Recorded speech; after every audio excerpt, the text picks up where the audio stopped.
tinolang manok. So, ito yung ating native tinolang manok. So, yan yung liig. Tinolang manok with sayote and malunggay.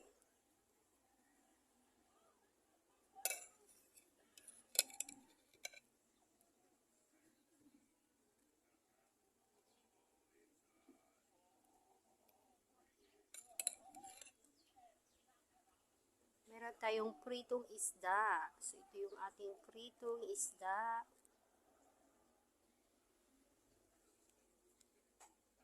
Another pritong isda. Sawa na patis and suka. Suka na maanghang. Rice. Ito yung ating kanin.